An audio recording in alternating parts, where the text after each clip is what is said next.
Take away the tall buildings, traffic, Kucherov down to Stamkos, and hockey, and you're left with this. What at that time was just a small, dusty town that was known for producing cigars. And that left visitors thinking. One described it as a bum place. We're down to almost 30 seconds.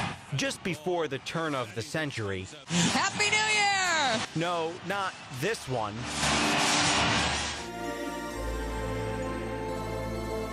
That one.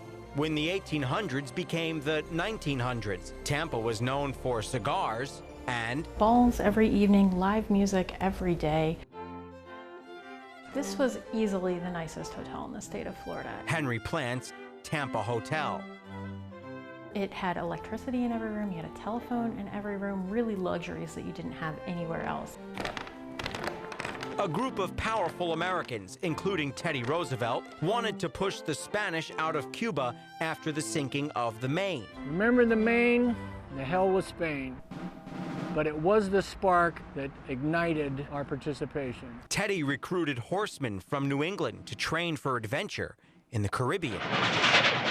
The journey by rail from San Antonio to Tampa took just 4 days. I doubt if anybody who was on the trip will soon forget it. This is real footage of the Rough Riders training in Tampa in 1898. And that might be Teddy. Everywhere, the people came out to greet and cheer us. They brought us flowers. They brought us watermelons and other fruits. The commanding officers stayed at the Tampa Hotel, as opposed to the chaotic tent cities in South Tampa. Rooms were $15 a night. As we go through the doorway here, this is the bedroom of your parlor suite. His wife, Edith, came too. On the night of June 3rd, 1898, she wrote her sister to say she was in her thinnest nightgown. And the bed is located in the alcove so that you could open the windows and have cross breezes at night. Teddy got permission to spend the night, so long as he was back for 4 a.m. reveille. You know, this was Teddy's last stop before going to war, so this would have been his sort of last hurrah. Hurrah, indeed. During the time that the soldiers were here, there would have been balls every evening, everybody looking resplendent in their fanciest outfits and their dress uniforms. It really kind of set the stage, you know, moonlit walks throughout the parks. It really would have been a very romantic place. Historians politely describe nights full of conjugal comforts. Well, ultimately, Teddy had about 6 kids, so he was a rather busy guy. So anyway, At last, on the evening of June 13th, we received the welcome order to start. Ship after ship weighed anchor.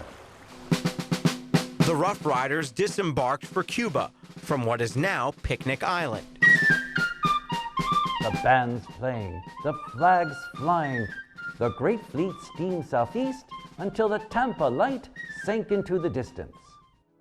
Left behind was a city whose mark was made. Henry Plant lobbying to have all the troops come to Tampa on their way to Cuba really is what got Tampa on the world stage and why people started hearing about Tampa and started coming to Tampa. Tampa now had history. United the Cuban Revolutionary Party. Plaques, gazebos, A big mixture of different cultures coming together. and civic groups marked the time. They would have been coming straight from the east out towards the Seffner area, coming straight through Tampa, riding their horses. Our duty to intervene in The Cuba. most famous participant of America's first war on foreign soil needed Tampa to fortify himself. He was an absolute wild man. In more ways than one.